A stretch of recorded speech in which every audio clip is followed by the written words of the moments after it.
Welcome to my next video in the series documenting my journey through AI technologies to build a client self-booking system or patient appointment booking system using AI technologies.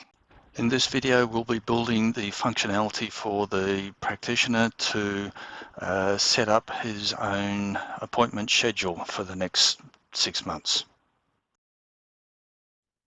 So now we want to have a look at the process of building out functionality in the back end, which is the back office systems. So that's the admin systems and the practitioner systems, the functionality that's available to them at the moment, and the process of adding new functionality. So this is the client-facing side, and as I've said previously, each organization would have a subdomain on here. So for example, if Texas Cardiology Clinic, if such a business existed, they registered and subscribed to this SaaS application, they might choose a subdomain of Texas or Texas CC, for example. So, and that would be their domain name. But at the moment we haven't implemented that, so it'll be just that, mybooking.clinic. The back office system, however, is a completely separate application, and they have the subdirectory back office. So just go back office, takes them to their login. Now, at the moment, we don't have two-factor authentication, but that's, again, something that will be implemented. We've got that already implemented in the client-facing appointment booking process. Now, I've described previously in one of my other videos looking at the back office system, so we have a calendar, and the client on the client front end can go onto the practitioner's calendar and or schedule and book an appointment on the within any particular day that they are available, and for a time that is currently free. What we don't currently have is any functionality to create the schedule. So the schedule is on a daily basis, so it's a time range for a day, and then within that we have appointment slots, and then 30-minute intervals. So I'll just switch over to, okay. All right, now so this is Cursor, and so this is one of the programs that's just created. So let's have a look. So we'll have a look at the prompt here. There is, I always tell it, well done, you did a good job, positive reinforcement. So I said, there's one important function that I haven't looked at yet that is quite complex. You've done very well so far, and I'm certain you'll be able to come up with an efficient solution. Here is the background. In the database, we have the table availability, which provides ranges of times and dates that each practitioner is going to be available. Let's refer to this as the practitioner's schedule. Within that schedule, patients can book appointments for time slots. So I like to give it a really good understanding of the context and background and what we want to achieve out of it. However, we do not currently have any functionality to create and edit the schedule availability records. So a scenario would be as follows. A doctor logs in and wants to set up his availability schedule for the next 6 months. This will only be a guideline because the situation may change from day to day, and so he needs to be able to change his availability schedule for any specific date or date range. The problem is that we need to make it easy for the practitioner to create and alter his schedule. Use case. It would be efficient if he could, for the next 4 weeks or 6 months or 12 months, set his schedule to a certain a certain start time and end time for each day of the week, but block out certain times of the day for lunch, such as 12 to 12:30. Each day of the week might have a different start time and end time. For example, he might have every Saturday and Wednesday off. And start a typo there, but generally it knows what I mean, and start at 9:30 and finish at 5 p.m. And so not take any appointments after 4:30, except Friday when he finishes at 2 p.m. and Saturdays when he finishes at 1 p.m. Also, he might be going on holidays for 4 weeks, and so he needs to go onto a schedule and block out a specific range of dates. All this needs to be efficient and take as little time as possible for the user. Please do an intensive study and analysis of this problem and come up with some plans to provide this functionality. Do not implement anything just yet. And said, I'll analyze the scheduling problem and propose a solution. Let me break this down to key components and considerations. So in a space of about 1 minute, it's like, this is something I prepared earlier, but trust me, I'm a consultant. Yeah, it took me about 2 minutes to write the instruction and took it about 1 minute to come up with a plan. So I said, that looks great. Please proceed to implement this. This code will go under the /backoffice directory, the same as other backoffice functions. Deciding on a course of action. So it's changing its plan as it comes across more information all by itself. So it's found, okay, there's already a program called schedule.php. Let me have a look inside to see what's in there. Okay, it's a basic scheduling management system. So it's read the file and understood what's in there. And let me check the related API files. Let me check the appointments directory for any schedule-related APIs. Create the API endpoints, finally update the user interface, create the database tables. Okay. So it's now let me create the API endpoint for managing lunch breaks. Let me create the API endpoint for managing schedule overrides. Let me create the API endpoint for managing the schedule. I create a new directory for schedule-related APIs. Okay. No. Okay, so it's given me 3 different options, or actually two options with 2 options in the second option. So we'll apply that one. So we want to add a menu item and restrict the role. No, it's not. It gets it wrong sometimes. The role is not provider. The role is practitioner. The user type is provider. So the user type is either provider or client. The role within provider is practitioner. For some reason, it always gets confused with that. But anyway, I can fix that. So I'll just apply that.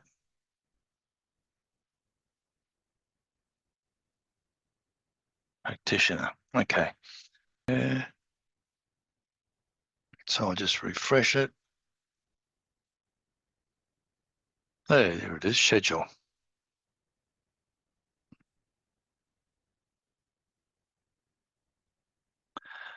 And it doesn't do anything. Okay, let's firstly check console. No errors there.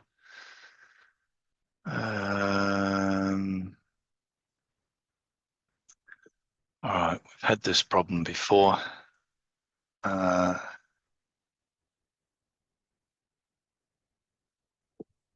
Okay, yeah, it just doesn't do anything. It should do. Okay, all right. I know what the problem is. We've had this problem before. Okay, all right, and refresh that. Just do a refresh. Check the schedule. Okay, excellent. All right, now let's see how it works. So 0900 to, oh, sorry, okay, hang on. AM to 5 p.m. Lunch break from 12 p.m. to, so what do these do? Okay. 12:40, so let's say 1 p.m.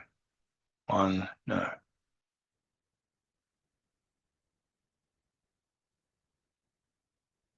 Where is it? 0 p.m. Okay. No. To 1 p.m. Okay. And now how do I copy? I want to be able to copy. Once I've done Monday, I want to be able to copy that down to each day by clicking. Okay, let's refresh that. Copy to Sunday. Okay, cool. All right, so let's have a look. So 09:00 a.m. to 05:00 p.m. Let's break. It's 12:00 p.m. to 12:30 p.m. And then I'll say copy to all days. Boom, look at that. Except I'm not available Sundays. And Saturdays I'll finish at 1 p.m. And I'll have a break at 11. Okay, 11 to 11:30. Now, I have no idea what this is going to do. Failed to save schedule. Oh dear. Okay, there's something wrong in the back end.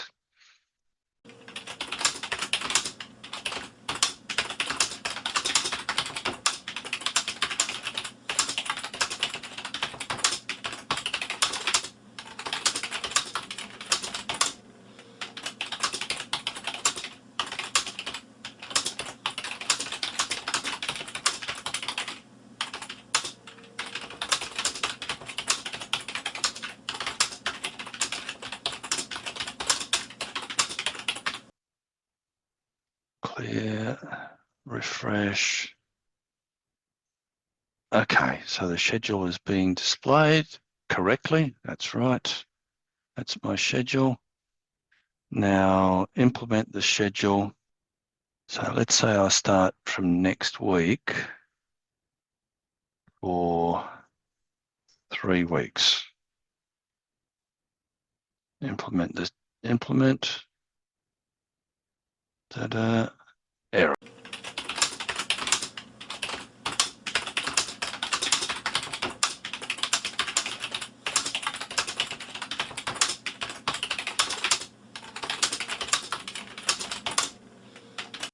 Right, so, all right.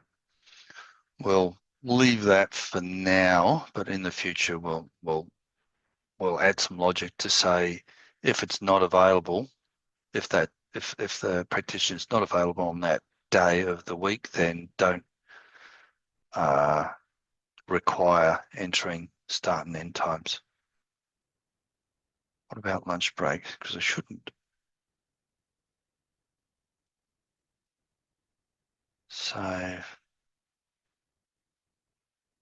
Failed. Okay, that failed. All right. And I reckon that's going to be, lunch breaks. Okay, lunch breaks failed because they were blank. You can see there. Internal server error, the SQL crashed. The SQL failed. So, all right, I'll go away and fix that and I'll be back shortly. Okay, well that took a couple of hours of debugging, but we got that all fixed. There was also a problem with this page as well, and the footer was also not correctly formatted. But now it's looking actually quite nice. So when a practitioner or basically office staff, anyone in the office logs in. So if they're a practitioner, it'll come up with my appointments. If they're not, it'll come up with a list of all appointments for today. Now we've got the calendar for the month, and next month we have no appointments next month. And we'll have a look at one of these appointments back then. It'll show you what the appointments were for that day. We could view one of them. There we go. And then we can view patient history. Then we've got the full history and all of their previous appointments and current and future. Okay, cool. So then we've got a list of all patients, so searchable. So go S. Just search everyone that has an S, or you can use phone number or whatever. So you use them, and then you can view again, you go back to their details and then appointment history and everything. Now, site management, if they have multiple sites, or even if they only have one site, if the organization has one site, you put the details in here, and photo and the address, and then on the front page, oops, cancel. That's interesting. So, okay, that's weird. The cancel button doesn't work. All right. And I'll go back and show you how that works, what that's for, website content. So this is the content management system. So it's contact information, insurance information, services, all the various types of services, frequently asked questions, patient testimonials. One thing I will do in the near future is to add the ability to create your own sections and then have those extra sections included in the public-facing website and select exactly where on the page you want it to go. So that shouldn't be too difficult. My profile, all my details, my bio, the organization details. Now I've added this, but that hasn't been implemented yet, so I need to add that. There's a couple of things I need to add to the client, the public-facing side. Schedule template, which we looked at in the previous video. So that's all working nicely now. All of this stuff is working beautifully, and my schedule. So this is my schedule now that I've used the template. So I've implemented this template here using implement schedule template from the 18th for 4 weeks. So if I go to my schedule, ignore these dates down to the 17th because those were hard-coded when I set up the database. But from the 18th of the 5th, you can see the start time, end time, availability, and lunch break. And Saturday, you can see a finish at 1 p.m. and have a break from 11 to 11:30, and then availability on Sunday. This one I have set to no specifically using this edit function. Again, cancel isn't working. That's interesting. And if we go to next month, June, so availability for June, and my schedule only goes up to the 28th of June. Okay, so the back end's all working fine.